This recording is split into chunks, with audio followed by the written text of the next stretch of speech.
بسم اللہ الرحمن الرحیم. ناظرین، آج کل پاکستانی سیاست بیچ مندار پھنسی ہوئی ہے اور پاکستانی سیاست کا محور ایک ہی شخصیت ہے.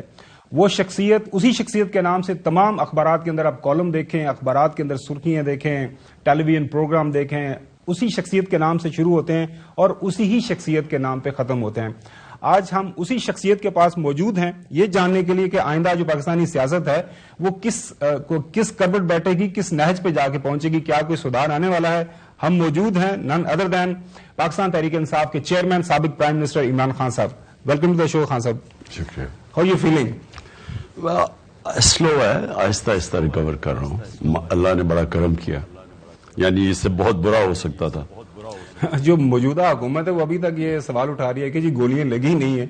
وہ پچھلے دنوں ویسے ڈاکٹر صاحبان نے دکھا دیا تھا، تو میں نے پچھلے دنوں میں اور چوہے صاحب کٹھے پروگرام کر رہے تھے. میں کہا یہ شہید ارشد شریف کو مر کے یہ جو ہے اپنی شہادت ثابت کرنا پڑی اور یہ ثابت کرنا پڑا کہ مجھے میری جان کو خطرہ تھا، اور آپ کو یہ اسیسینیشن اٹیمپٹ کا سامنا کر کے یہ ثابت کرنا پڑا کہ میری جان کو واقعی خطرات ہیں اور یہ لوگ میرے پیچھے پڑے ہوئے ہیں. مجھے تو پہلے پتا تھا، ایک پہلا منصوبہ بنا تھا، وہ میں نے جون کے اندر اس کے اوپر پبلک جلسوں میں بتایا کہ بند کمروں میں فیصلہ ہوا ہے کہ مجھے مارنے کا.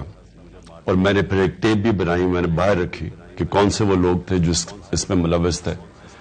اس کے بعد انہوں نے پلان بی پہ آ گئے. انہوں نے سوچا کہ اگر مجھے ویسے ماریں گے تو وہ ان کے اوپر آ جائے گا. انہوں نے پھر یہ دینی انتہا پسند سلمان تاثیر ٹائپ کا پلاننگ کی. پہلے انہوں نے ایک ویڈیو نکالی اور وہ ہمیں پتہ کہ کس نے نکالی تھی، کس ایجنسی کے ذریعے نکلی. اس میں توڑ موڑ کے بتایا گیا کہ جی عمران خان نے توہین مذہب کر دی یا پتہ نہیں توہین رسالت کر دی. اس کے بعد اس کو ایک ان کا جو ایجنسیز کے ساتھ آدمی اٹیچڈ ہے، وقار ستی ہے جو بھی اس کا نام ہے، اس نے اٹھایا. ہمیں سارا فالو کر رہے تھے. پھر یہ دونوں مریم نے اور جاوید لطیف نے پریس کانفرنس کی. پی ٹی وی کے اوپر 4 دن چلا کہ عمران نے کیسے توہین کیا. یہ ساری گراؤنڈ پریپیئر کی جا رہی تھی کہ آخر میں کہیں گے جی دینی انتہا پسند نے مار دیا. اور میں نے پھر 2 جلسوں میں ساری 24 کو جلسہ تھا سپٹمبر میں رحیم یار خان اور 7 اکتوبر کو جلسہ تھا میاں والی میں. ان دونوں جلسوں میں نے بتایا کہ یہ پلان بن رہا ہے اور یہی پلان وزیر آباد میں تھا. اچھا خان صاحب، پچھلے 24 گھنٹوں کے دوران آپ نے دیکھا ملکی سیاست کے اندر جو کچھ ہو رہا ہے، ساری سیاست، سارا میڈیا، پورا پاکستان ایک سمری کے پیچھے لگا ہوا ہے.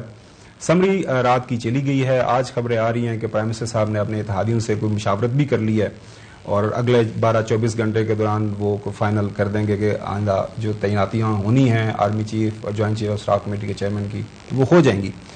آپ تسلسل کے ساتھ سوال اٹھاتے آ رہے ہیں میرٹ کا. آپ کے نزدیک میرٹ کیا ہے؟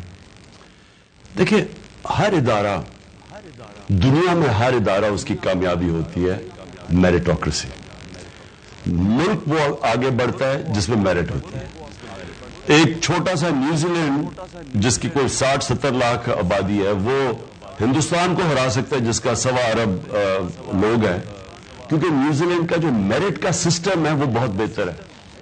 چائنا کی جو رائز ہوئی ہے، یہ جو چائنا اتنا بڑا ایک دم ایمرج کیا 30 سالوں میں، چائنا کا جو میرٹوکریسی کا نظام ہے وہ دیکھنے والا ہے. ان کی جو کمیونسٹ پارٹی سے کیسے وہ نیچے سے میرٹ کو کرتے کرتے اوپر لے کے آتے ہیں.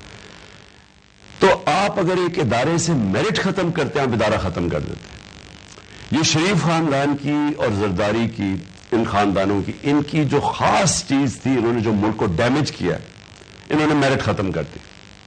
اپنے خاندان کے لوگوں کو سارا اپنا ٹبر اوپر بٹھا دیا کہ کوئی میرٹ نہیں ہے. بچے تیار کر دیے، کوئی میرٹ نہیں ہے. جو ان کی پارٹی میں لوگ تھے جن کی صلاحیتیں تھیں، ان کو نہیں لیا اپنے فیملی ممبرز. ان کی پارٹیز بھی سکڑ گئی. آج چھوٹی چھوٹی پارٹیز رہ گئی ہیں اور اس لیے صاحب اب اکٹھے ہو کے سارے ملے ہوئے میرے خلاف، کیونکہ ان کی پارٹیز میں اب دم ہی نہیں ہے لڑنے کا. دوسری طرف ادارے جو انہوں نے کیے، اداروں کے اوپر اب نیب پہ کون سا آدمی لے کے آئے جو ان کے کرپشن کیسز ختم کر رہا ہے؟ ایف آئی اے میں کون لے کے آئے جو یہ شہباز شریف کے کرپشن کیسز ختم کر رہا ہے؟ تو جب آپ اپنے آپ کو بچانے کے لیے وہ لوگوں کو اوپر لے کے آتے ہیں جو آپ کے لیے سہولت بنے، سارا سسٹم ادارے تباہ کر دیتے ہیں. تو یہ جو ہو رہا ہے، میسج پوائنٹ کیا میسج، یہ جو ہو رہا ہے نا، یہ آپ کو اب اس کی ایک ادارہ بچا ہوا ہے، فوج.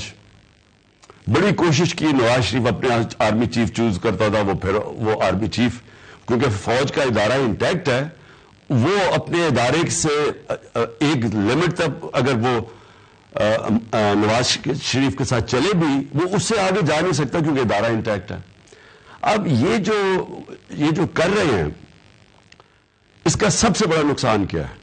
جو بھی نواز شریف اتنی دیر کے اڑ کے اپنا آدمی لے کے آئے گا, جس کو بھی وہ چوز کرے گا, وہ پہلے دن سے کنٹروورشل ہو جائے گا, کیونکہ وہ اس کا آدمی ہو جائے گا نواز شریف کا. وہ اور بات ہے کہ وہ جس طرح ماضی میں جو فوج کا جب آرمی چیف آتا ہے تو وہ پھر ایک انسٹیٹیوشن کی جو اس سے باہر نہیں نکلتا, یعنی اس کے لیے بڑا مشکل ہوگا فیور کسی کو کرنا, لیکن اس کی پوری کوشش ہے کہ اپنا آدمی لے کے آئے. خان صاحب, ٹاپ جو 6 سینئر موسٹ جنرلز ہیں ان کے نام چلے گئے, ان میں سے 2 کو اپوائنٹ کر دیا جائے گا, تو خدشہ کیا ہے آپ کو؟ مجھے صرف خدشہ یہ ہے, پہلے تو میں آن پرنسپل کہ ایک آدمی جو مفرور, جو اس ملک سے کرپشن میں پہلے نہیں, بڑے کرپشن کے کیسز ہیں, عدالت اس کو سزا دیتی ہے, جے آئی ٹی بیٹھتی ہے, سپریم کورٹ یعنی اتنی دیر کے بعد سزا ملتی ہے, جھوٹ بول کے ملک سے باہر چلا جاتا ہے. میری سب سے بڑا ایشو یہ ہے کہ کیا یہ کوالیفائڈ ہے ملک کا یہ سب سے نیشنل سیکیورٹی کا امپورٹنٹ ادارہ اس کے ہیڈ کو اپوائنٹ کرنے کے لیے؟ کہیں دنیا میں یہ ہو سکتا ہے؟ نہیں ہو سکتا. یہ ملک کی جب آپ اخلاقیات تباہ کر دیں, اصل میں ملک تباہی ہوتا ہے جب آپ اس کی morality تباہ کر دیں. یہ ریفلیکٹ کرتا ہے کہ وہ آدمی باہر بیٹھ کے فیصلے کر رہا ہے, میرا سب سے پہلے. سیکنڈلی, جو وہ فیصلہ کرے گا وہ پاکستان کی بہتری میں نہیں کرے گا. انہوں نے آج تک کوئی بھی اپوائنٹمنٹ پاکستان کی بہتری کے نہیں کی. جب پنجاب پولیس کے اوپر ایک لاہور ہائی کورٹ نے 93 کے اندر 1993 میں جب انہوں نے پوچھا کہ یہ کیوں کرپٹ ہے, تو آئی جی عباس خان نے لاہور ہائی کورٹ کو کہا کہ انہوں نے پیسے لے کے پولیس والوں کو بھرتی کیا اور پھر کہا کہ مجرموں کو بھرتی کیا پولیس کے اندر. یہ 93 کی رپورٹ ہے. تو وہ لوگوں کی بہتری کے لیے نہیں کیا, یہ اپنے مفادات دیکھتے ہیں. اور میں اس لیے اس کا جو موٹیو ہے, جو اس کی نیت ہے, میں اس کے اوپر شک کر رہا ہوں کہ اس نے اس لیے نہیں کرنا کہ آرمی چیف بنانا ہے جو کہ پاکستان کی یا ادارے کی بہتری کرے. وہ اپنی ذات کے اوپر سوچ رہا ہے کہ وہ کیسے عمران خان کو کونے سے لگائے گا, کیسے وہ اس کو ڈسکوالیفائی کروائے گا, کیسے اس کی یعنی جو ہمارے سے ہوا ہے اس دور میں 6 مہینے میں, ہمیں تو انہوں نے اس طرح رکھا ہے جس طرح کوئی بیرون ملک دشمن ہے. تو یہ ایکسپیکٹ یہ کر رہا ہے کہ میں اپنا آدمی لے کے آؤں گا جو کہ پورا عمران خان کو اور یہ پی ٹی آئی کو کیسے ختم کرے گا. عمران خان صاحب, یہ جو آپ کی پالیسی آئی ہے ہفتہ 10 دن سے کہ جو بھی آرمی چیف بنے ہمیں کوئی نہیں, جو ادارے کے اوپر میرٹ کے اوپر آئے, تو یہ میرا خیال ہے جو دشمن کا ارادہ تھا یا ان کے سازش تھی کہ پاکستان کے سب سے پاپولر لیڈر عمران خان اور ان کی سب سے بڑی powerful party P T I کو اور پاکستان کے سب سے اہم ادارے فوج کے درمیان لڑائی کرا دو. تو وہ اپنی آپ نے حکمت عملی سے جس طرح بھی ان کے ساری سازشوں کو ناکام بنایا, اور آج جہاں آپ کھڑے you are equidistant, no matter what, رائے تو پرائیویٹلی کوئی بھی رکھ سکتا ہے. اب اس وقت جب ہم بات کر رہے ہیں فوج اور پی ٹی آئی ایک یعنی پاکستان کے لیے ایک ہی جگہ پر کھڑے ہیں یا بھی کوئی ڈفرینس ہے؟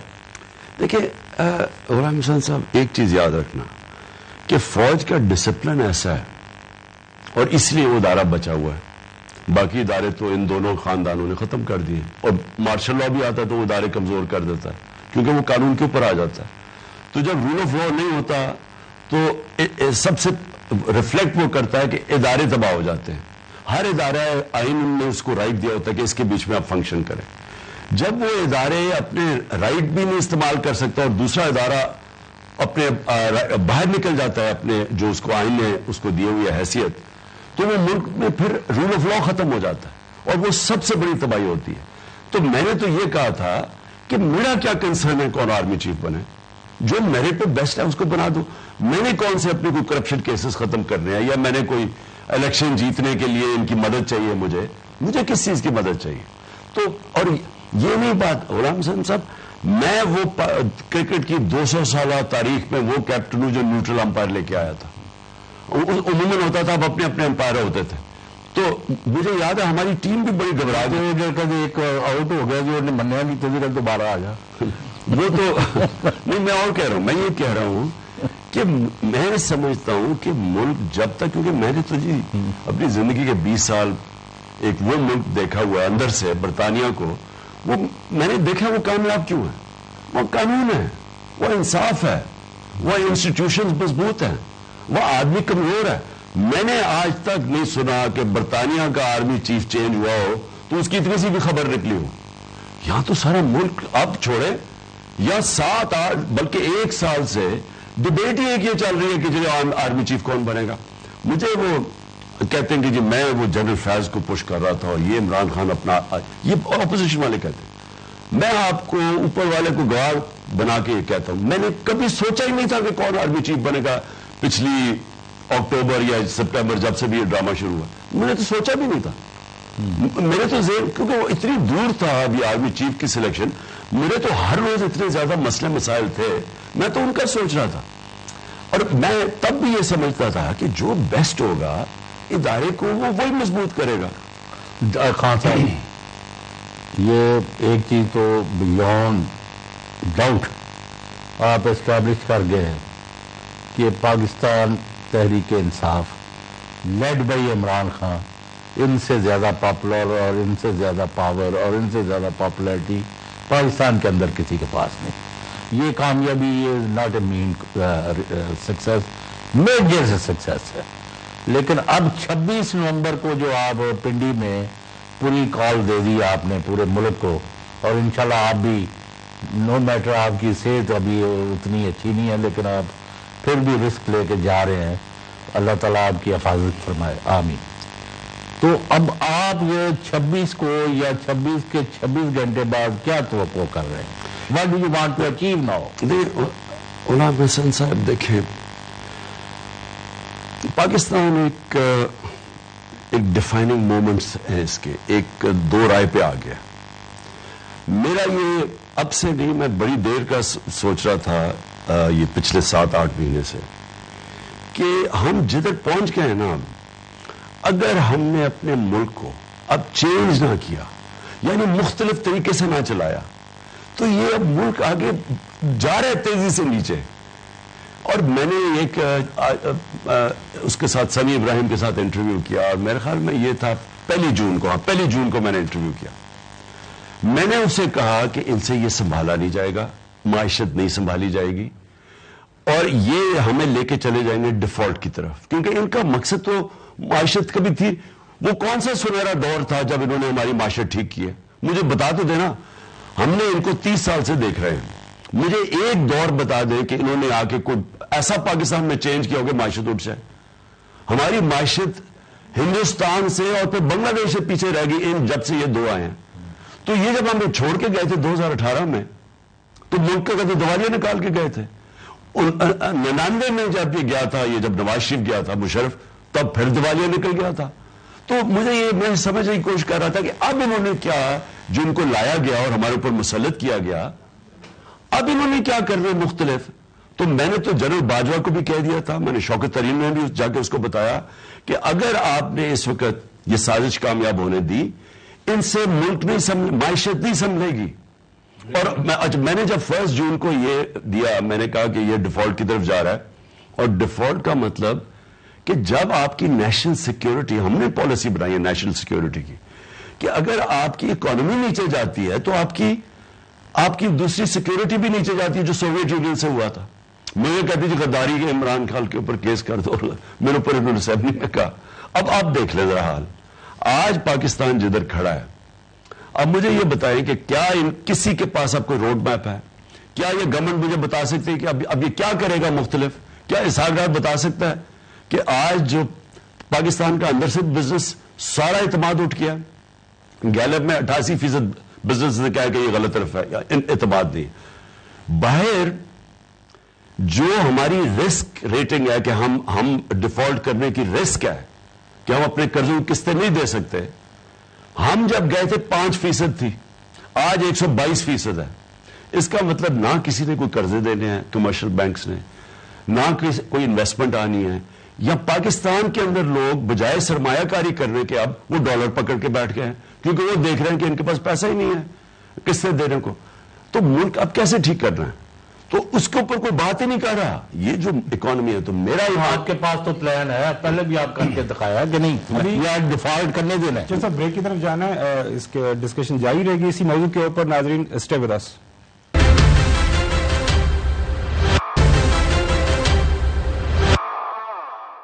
Welcome back. جی خان صاحب, 26 کے بعد کا منظرنامہ چوہدری صاحب پوچھنا چاہ رہے تھے کہ کیا ایکسپیکٹ کر رہے ہیں آپ؟ دیکھیے, پہلے 26 کو انشاءاللہ میرا یہ انسٹنکٹ ہے, میرا دل کہہ رہا ہے کہ یہ پاکستان کی تاریخ کا سب سے بڑا یہ اجتماع ہوگا. اور یہ کیوں ہوگا؟ نمبر 1, پبلک اس لیے نکلے گی کہ جس طرح کا ظلم اور ناانصافی انہوں نے دیکھی ہے نا, جب سے ہماری حکومت جس طرح گرائی گئی, اس کے بعد پاکستان کے سارے چوروں کو لایا گیا, پھر وہ چوروں نے اپنے سارے 1100 ارب روپے کے کرپشن کیسز معاف کروائے, قانون ایسے بنا دیے کہ اب آپ وائٹ کالر کرائم یعنی جو طاقتور چور ہے اس کو پکڑ ہی نہیں سکتے اب, یعنی لوٹ مار کا انہوں نے راستہ کھول دیا. ہم بھیڑ بکریوں کی طرح یہ تماشا دیکھ رہے ہیں کہ ہم ملک کی تباہی کا, یعنی جس طرف نکل گیا ہے یہ جو ڈیفالٹ کی طرف جا رہا ہے, جو ملک کا حالات ہیں, ہم یہ دیکھ رہے ہیں کہ انہوں نے ملک کی معیشت تباہ کر دی. ریکارڈ پاکستان کی گروتھ ریٹ تھی ہماری, یہ معیشت بڑھ رہی تھی, اور ابھی مارچ میں دیکھ لیں اکنامک سروے آف پاکستان, اور آج وہ کھڑی ہے تباہی کی طرف. تو قوم آپ بتائے گی کہ ہم بھیڑ بکریاں نہیں ہیں, یہ جو لوگ نکلیں گے یہ وہ قوم نکلے گی, زندہ قوم نکلے گی. تو سب سے پہلے تو ناانصافی اور رول آف لا کے لیے, جب تک اس ملک کے اندر قانون کی حکمرانی نہیں ہوتی, طاقتور جو مرضی چاہے کر لے, مجھے گولی لگے اور مجھے پتہ ہے کس نے گولی ماری ہے, مجھے پتہ ہے وہ 3 شخص جنہوں نے پلان کر کے کیا ہے, میں ان کی ایف آئی آر نہیں کاٹ سکتا. ارشد شریف سے جو ہوا ہے دھمکیاں, مجھے اس نے بتایا, اور اس کی والدہ کو, گھر کو, سب کو پتا کہ کون اس کو دھمکیاں دے رہا تھا, پیچھے پڑا ہوا تھا. وہ باہر جا کے اسے شہید کر دیتے ہیں اور وہ پکڑا بھی نہیں جائے گا. ہم سب کو پتا کہ کیونکہ طاقتور جب کھڑا ہو جائے تو یہاں کوئی انصاف نہیں ہے. اور پھر جو اعظم سواتی سے ہوا, یہ میں صرف بڑی بڑی مثالیں دے رہا ہوں کہ سینیٹر کو جس طرح انہوں نے اس کے اوپر تشدد کیا, پھر وہ کیسٹ بنا کے بیوی کی اور میاں کی دے دی, یعنی میں کتنا اور نیچے گریں گے ہم.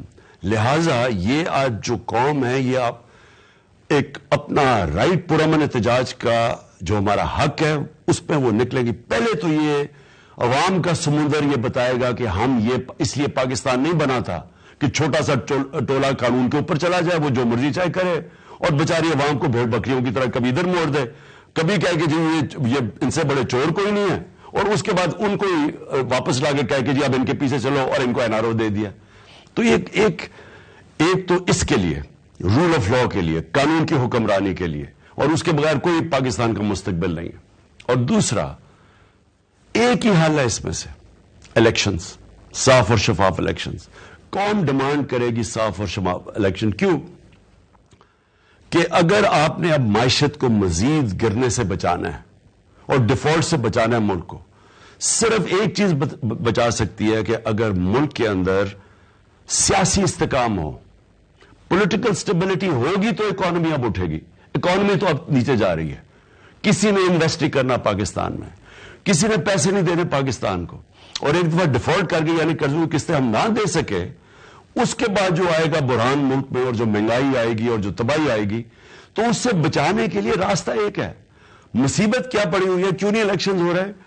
کیونکہ یہ جو چور ہیں سارے, ان کو ڈر لگا ہوا ہے کہ جب یہ الیکشن ہوں گے ہار جائیں گے. بات ٹھیک کر رہے ہیں خان صاحب, 26 کو آپ آگے, لوگ بھی آ گئے, پورے پاکستان سے لوگ نکل بھی آئیں گے, وہ نہیں آپ کی بات مانتے, وہ تو کہتے ہیں ہم تو نہیں بات مانتے, ہم تو اپنا وقت پورا کریں گے. نیکسٹ آپ کے پاس آپشن کیا ہے؟ دیکھیں خاور, ہم انشاءاللہ میں 26 کو اپنا اگلا لائے عمل بھی دوں گا کہ ہم نے کرنا کیا. دیکھیں یہ ہے حقیقی آزادی کی تحریک, یہ رکنے نہیں لگی. الیکشنز بھی ہو جائے تو یہ نہیں رکے گی. ہم اس ملک میں انصاف چاہتے ہیں, رول آف لا چاہتے ہیں, جو قوم کو آزاد کرے گا, جو بھی نہیں آزاد. ابھی نیچے سے لے لیں, تھانہ کچہری پٹواری کی پالیٹکس کیا ہے, لوگوں کو انصاف نہیں ملتا. وہ جا کے پالیٹیشین کے پیچھے, ایم این اے کے پیچھے بھاگتے ہیں, جی میرے ایف آئی آر کٹ گیا مجھے بچاؤ. کوئی جا رہا ہے کہ جی مجھے پٹواری پیسے مانگ.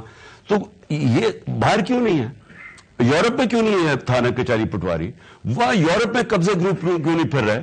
زمینوں کے اوپر قبضہ کر لیتے ہیں, لوگوں بیچارہ غریب آدمی ٹکرے. سو یہ جب تک رول آف لا نہیں آتا اور جب طاقتور جب تک قانون کے نیچے نہیں آتا, ادارے اپنے دائرے میں رہ کے نہیں کام کرتے, میں آج مجھے خطرہ ہے کہ پاکستان تباہی کی طرف جا رہا ہے, کیونکہ معیشت جو ہے وہ جڑ گئی ہے رول آف لا کے ساتھ. جو خوشحال ملک ہیں دنیا میں ان کی ایک ایک ملک دیکھ لیں, سوئٹزرلینڈ, یورپ, 90% سے زیادہ وہ رول آف لا انڈیکس پہ ہیں. وہ سارے غریب ملک دیکھ لیں 20% سے کم, نائجیریا 7%, پاکستان 10%, ہم سارے نیچے ہیں کیونکہ انصاف نہیں ہے. سو یہ اصل میں حقیقی آزادی, انصاف ہی حقیقی آزادی دے گا. یہ پبلک نکلے گی, اگلا لائحہ میں دوں گا, جاگی ہوئی قوم آپ کو نظر آئے گی, اور یہ قوم ڈیمانڈ کرے گی کہ ہم اب بھیڑ بکریوں کی طرح نہیں ہم چل سکتے. خان صاحب, وہ پہلے جو ہم نے سوال کیے تعیناتی کے حوالے سے, آپ کو خدشہ ہے, ظاہر آپ اظہار بھی کر رہے ہیں کہ دیر از اے پاسبلٹی کہ میرٹ کی وائلیشن ہو. اب وہ سمری جب تک پریزیڈنٹ اس کو سائن نہیں کریں گے, جو بھی اپوائنٹ ہوگا وہ تو کمانڈ نہیں لے سکتا. اب ظاہر بات ہے پریزیڈنٹ کے پاس آپشن بھی ہیں, وہ سمری آرٹیکل 48 کے تحت وہ اس پہ کچھ عرصہ بیٹھ بھی سکتے ہیں, واپس بھی بھجوا سکتے ہیں. آپ کو کیا لگ رہا ہے یہ مسئلہ آسانی سے طے ہو جائے گا یا دوبارہ ایک دفعہ عدالتوں میں جانا پڑے گا آپ کو, باقی حکومت کو, اور یہ معاملہ اسی طرح لٹکے گا؟ دیکھیں معاملہ تو بڑا سیدھا تھا, ساری دنیا میں بڑا سیدھا ہے. ایک پرنسپلز ہوتے ہیں, سینیورٹی ہوتی ہے. اب فوج کو پتا ہے کہ ان کے کون سے لوگ ہیں جن کی کیپبلٹی ہے, لیکن جو لوگ ان کو اب چوز کریں گے, جو تعینات کریں گے, یہ جو پاکستان کے بڑے بڑے کرپٹ مافیا جس کا سب سے سردار ہے نواز شریف, مجھے ان کی نیت پہ شک ہے. مجھے یہ نہیں کہ جو بنے گا, میرا اپنا یہ خیال ہے کہ ماضی میں بھی, اس لیے میں نے کہا ہمیں فرق ہی نہیں پڑتا کیونکہ وہ ایک ادارے کی اپنی امپیریٹیوز ہیں کہ ان سے باہر وہ نہیں نکلے گا. لیکن مجھے ان کے اوپر ہے شک کہ یہ اس ملک کے فائدے کے لیے یہ نہیں کر رہے, یہ اپنی ذات کے لیے کر رہے ہیں, اور ان کا فائدہ ہے وہ ملک کی تباہی ہے. اس لیے ہمیں نہیں پتا ابھی کس کو کریں گے, مجھے آئیڈیا نہیں ہے. اور میں ویسے یہ کہوں کہ ہم نے ڈیسائیڈ کیا ہوا ہے, عارف پریزیڈنٹ نے اور ہم نے, کہ ہم قانون کے اندر رہ کے کھیلیں گے, جو بھی کریں گے جو آئین اور قانون کے بیچ میں رہیں گے. مطلب آپ کے خیال میں یہ معاملہ سپریم کورٹ جا سکتا ہے یا اسمبلی رک بھی سکتی ہے؟ میں ابھی کہہ نہیں سکتا, لیکن ہم پھر سے میں ریپیٹ کرتا ہوں کہ ہم نے یہ فیصلہ کیا ہے کہ ہم آئین کے بیچ میں رہ کے کھیلیں گے. یہ پریزیڈنٹ عارف الوی نے جو مذاکرات کیے ہیں ان لاسٹ 2-3 months, تو فائنلی وہاں سے یعنی دوسرے جو فریق ہے جو ٹس سے مس نہیں ہو رہا, اور الٹا مذاق اڑاتے ہیں, جی یہ منتا ترلے کردے پہنے مذاکرات لئی, یعنی what is going on, have negotiations field? ساتھ میں وہ یہ بھی کہتے ہیں کہ ایک دفعہ ہم تعیناتی کا معاملہ حل کر لیں, بعد میں 2 ہاتھ خان صاحب کے ساتھ بھی کر لیں گے. دیکھیں ان کے پاس ہے کیا, الیکشن یہ نہیں لڑ سکتے, عوام ان کے پاس نہیں ہے, دنیا میں باہر نکلتے ہیں لوگ ان کو چور چور کہتے ہیں, سوشل میڈیا کا زمانہ ہے, 8 سال کے بچے میں شعور آ چکا ہے. اب آج پاکستان یہ وہ پرانے 90 کی دہائی کے یہ پولیٹیشنز ہیں, ان کا ٹائم ختم ہو گیا ہے. یہ صرف اور صرف امید رکھتے ہیں کہ جناب اسٹیبلشمنٹ کے کندھے پہ چڑھ کے آئیں, اسٹیبلشمنٹ کے کسی طرح پی ٹی آئی کو لڑائی کروائیں, اسٹیبلشمنٹ سے ہمیں مار پڑوائیں. ان کے پاس تو کچھ ہے ہی نہیں, ان سے بات کرنے کا فائدہ ہی کچھ نہیں. ہمیں جب کہا گیا کہ جی بات کرو, جب بھی کہا گیا, میں نے ایک ہی چیز کی ہے, بات تو شروع ادھر سے ہوگی, آپ الیکشن کی ڈیٹ دیں. الیکشن کی ڈیٹ یہ دے نہیں سکتے کیونکہ وہ نواز شریف کو ڈر لگا ہوا, وہ اتنا ڈرپوک آدمی ہے, تو وہ تو ڈرا ہوا ہے کہ وہ مشکل سے اینا رول لے رہے ہیں, آہستہ آہستہ اپنے آپ کو, اپنے اتنے جو ڈاکے مارے ہوئے تھے ان سے نکلتے جا رہے ہیں. تو وہ تو ڈرے گا کہ اگر یہ الیکشن ہار گئے تو پھر اس کی چوری پکڑی جائے گی, تو اس نے تو اپنی ذات کے لیے کھڑا ہوا ہے. دیکھیں بات یہ ہے کہ ملک کی اسٹیبلشمنٹ اس سے اپنے آپ سے پوچھنا چاہیے کہ انہوں نے یہ ملک سے کیا کیا یہاں لا کے کھڑا کر کے. میں تو مجھے حیرت ہوتی ہے کئی دفعہ کہ جن کا ہماری طرح کے لوگوں کا جینا مرنا پاکستان میں ہے, ہم نے, ہمارے تو نہیں یہ سارا شریف خاندان کا ٹبر باہر پیسہ پڑا ہوا ہے اور ان کے گھر ہیں, محلات ہیں, یا یہ زرداری اس کی اربوں ڈالر باہر پڑے ہوئے ہیں. ان کا تو انٹرسٹ پاکستان نہیں ہے, انہوں نے تو ہمیشہ باہر بھاگ گئے. لیکن اس ملک کی اسٹیبلشمنٹ, اس کا انٹرسٹ ہے کہ پاکستان مضبوط رہے, پاکستان قائم رہے, پاکستان پراسپر کرے. مجھے تو ابھی تک یہ نہیں سمجھ آ رہی کہ یہ کیا انہوں نے پاکستان کے ساتھ کہ ان چوروں کو اوپر لا کے بٹھا دیا اور عوام بار بار بتا رہی ہے کہ ہم ان کے ساتھ نہیں ہیں, ریجیکٹ کر رہی ہے ان کو.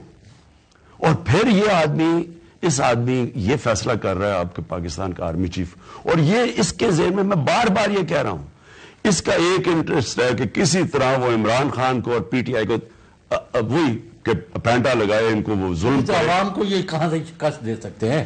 یہ نہیں دے سکتے. دیکھیں غلام حسین صاحب, یہ پلیز میں ایک بات یاد رکھ لیں, جدھر پاکستان اب پہنچ گیا نا, اب اس کے سامنے صرف ایک طرف ہے صاف اور شفاف الیکشن اور عوام فیصلہ کرے, یہ پرامن انقلاب آئے گا.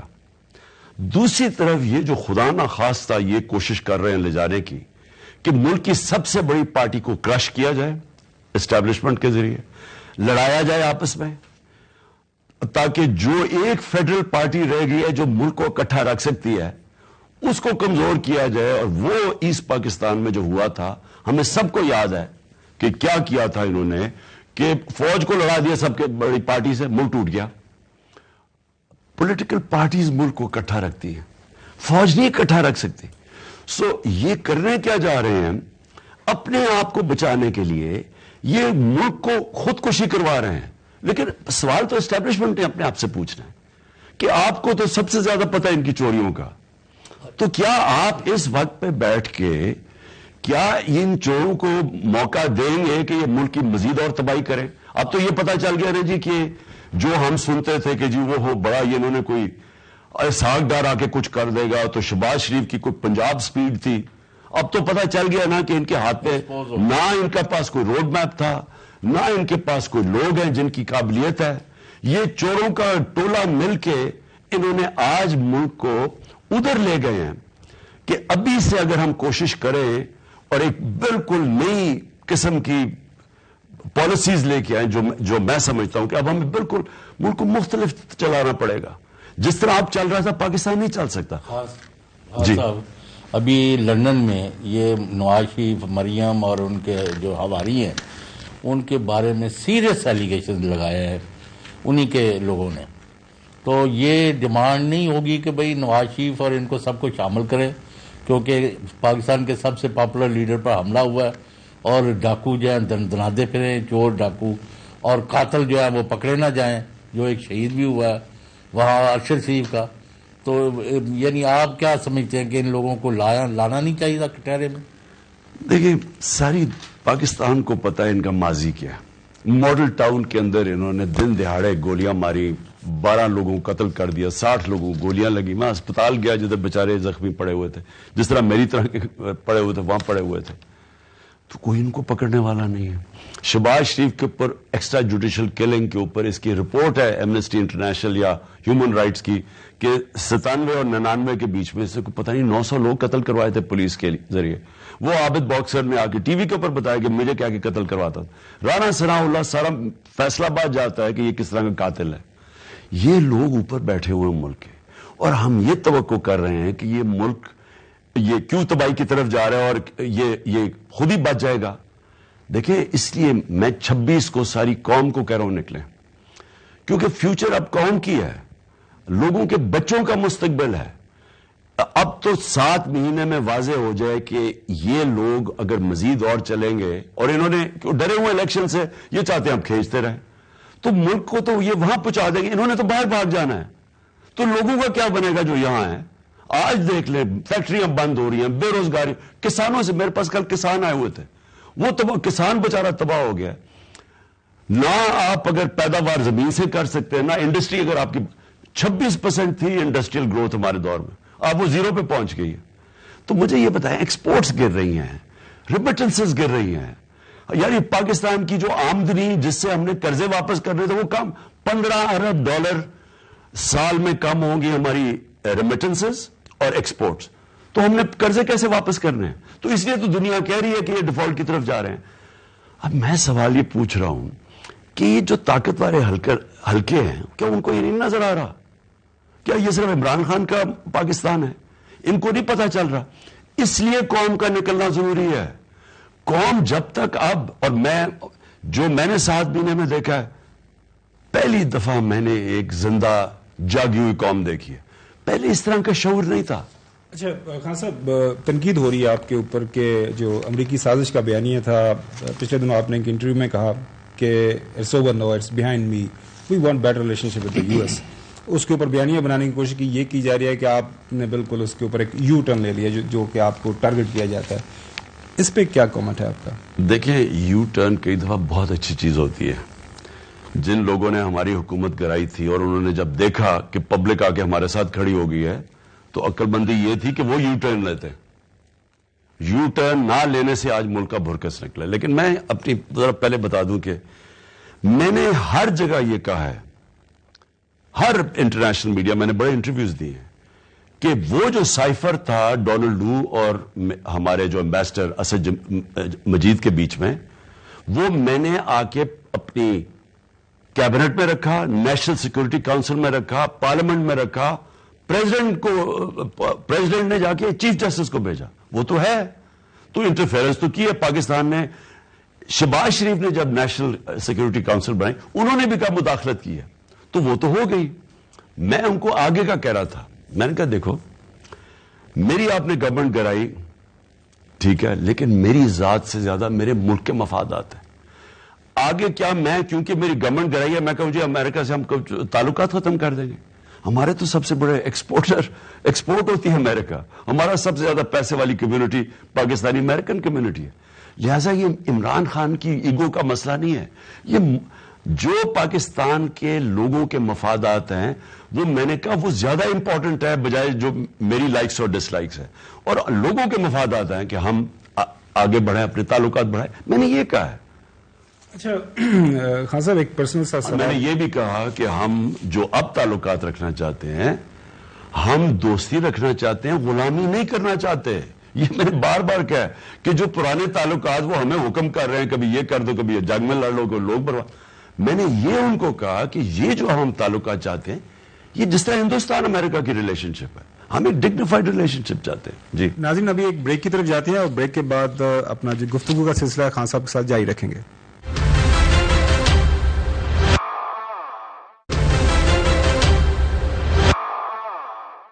Welcome back. تو خان صاحب، جو پچھلے دنوں کچھ آپ کے ایون برٹش ہائی کمیشن کی بھی آپ سے ملاقات ہوئی تھی، اسی جو سازشی تھیوری کے حوالے سے ایک امریکنس کے ساتھ بھی آپ کو کوئی رابطہ ہوا ہے ریسنٹ ڈیز کے دوران؟ نہیں، امریکن سے تو رابطہ نہیں ہوا، لیکن ان کے میڈیا کے اوپر میں نے انٹرویوز دی ہیں. لیکن برٹش ہائی کمیشن سے ملا تھا، لیکن وہ زیادہ تھا ٹیسٹ میچ، انگلینڈ کی سیریز آ رہی ہے اور وہ گھبرائے ہوئے تھے کہ کوئی انتشار نہ ہو جائے. میں نے ان کو کہا ہماری کبھی بھی تحریک انصاف میں انتشار ہو نہیں سکتا، ہم تو فیملیز آتی ہیں. جو یہ ہمارا 26 ہوگا اس کے اندر کوئی انتشار نہیں ہوگا. از اٹ پاسبل کہ صدر صاحب کو جو یہ سمری بھیجتے ہیں تو صدر صاحب انفارملی آپ سے کنسلٹ کرے کہ یہ لیگل ہے سمری یا اس میں یہ غلط بیانی کی گئی ہے تو کیا کورس لے؟ بالکل صدر صاحب میں ان سے ان ٹچ ہوں، میرے سے ہر بات کریں گے. یہاں پرائم منسٹر ایک مفرور کے پاس چلا جاتا ہے پوچھنے کے لیے آرمی چیف کے اوپر، تو میں تو پارٹی کا ہیڈ ہوں تو وہ میرے سے تو بالکل ڈسکس کریں گے. وہ لوگوں کو یہ امید دینی ہے کیونکہ لوگوں کا تو خیال ہے انہیں سے لوٹی مچی ہے، کیونکہ جس طرح تسی بیان بھی دیتا ہے. میں سمجھتا ہوں کہ یہ انہوں نے جو حالات کریٹ کیے ہیں، یہ قوم کے اندر اور ایک جذبہ آ گیا ہے کہ ہم اب اپنا جو یعنی ہم ایک زندہ قوم ہے اور ہم یہ ایکسیپٹ نہیں کریں گے. یعنی جس طرح کا اب تک ہمیں چلایا جا رہا ہے لوگ اب یہ ایکسیپٹ نہیں کریں گے. اگر کسی کا خیال ہے کہ یہ جو سمجھ ہے نواز شریف کے جی اپنا آرمی چیف لا کے اور اسٹیبلشمنٹ سے ہمیں مار پڑوائے گا، وہ قوم یہ بالکل اس کے خلاف کھڑی ہو جائے گی. اچھا خان صاحب، لندن کے اندر ایک شخص ہے تسنیم حیدر، اس نے کوئی انکشافات کیے ہیں آپ کے اوپر حملے کے حوالے سے، ارشد شریف کی شہادت کے حوالے سے. اس نے کیمرے کے سامنے یہ ساری باتیں کی ہیں اور کہا ہے کہ جی یہ شریف خاندان یہاں پہ جو موجود ہے، اور اس کے اوپر اور وہ کہتا ہے کہ میں نے برٹش پولیس کو بھی یہ ساری تفصیلات دے دی ہیں. اس کو کس نظر سے دیکھ رہے ہیں؟ اور نواز شریف صاحب کے حوالے سے کیا ملک کے اندر نواز شریف نے تو یہ اسے پتا تو ضرور ہوگا کہ شہباز شریف تو پوری طرح شامل تھا. اب یہ کتنا آدمی اس میں ٹروتھ کتنا ہے، کتنا وہ ثابت کر سکے گا، کیا عدالت کے سامنے یا پولیس کے سامنے کوئی شواہد لے کے آئے گا، اب یہ میں نہیں کہہ سکتا. لیکن اس میں تو کوئی شک نہیں کہ شہباز شریف اگر اس کو پوری طرح اس میں ملوث تھا تو نواز شریف کو تو پتا ہوگا. ارشد شریف کی شہادت کے حوالے سے آپ اور ہمارے سی ای او سلمان اقبال صاحب کا نام لیا جا رہا ہے، جوڑا جا رہا ہے، اس حوالے سے دیکھیں، ارشد شریف کو سب کو پتا ہے، مجھے پتا ہے کون اس کو دھمکیاں دے رہا تھا. یہ جو اعظم سواتی کے پیچھے کون تھا، ارشد شریف کے پیچھے کون تھا، میرے قتل کے پیچھے کون تھا، یہ جو وہ گل سے کس نے ننگا کر کے اس کو مار پڑوائی، سوشل میڈیا کے لوگوں کو جب سے وہ آیا ہے وہ ڈرٹی ہیری، وہ سارا یہ ایک آدمی ہے ان کے پیچھے. اور یہ ہم اس کا نام لیتے تو وہ بلیپ ہو جاتا ہے، اس لیے میں اس کو ڈرٹی ہیری کہتا ہوں. تو ہم سب کو پتا یہ کس نے کیا. اور میں پھر سے کہتا ہوں کہ میں نہیں سمجھتا تھا کہ اس طرح کے لوگ ہمارے اداروں کے اندر ہوں گے، جو یعنی جس لیول پہ یہ گر کے اس نے چیزیں کی، جو اس نے جب بھی انویسٹیگیشن ہوگی یہ آدمی کے اوپر انگلی آئے گی. ہم انشاءاللہ اس کے اوپر ایک پوری ارشد شریف شہید یونیورسٹی آف جرنلزم اب قائم کریں گے انشاءاللہ. بہت شکریہ خان صاحب. ناظرین، آج پروگرام رپورٹرز کا اسپیشل ایپیسوڈ آپ نے دیکھا، ہمارے سوالات اور خان صاحب کے جوابات. اتنا ہی، دوبارہ آپ سے ملاقات ہوگی کل. خدا حافظ.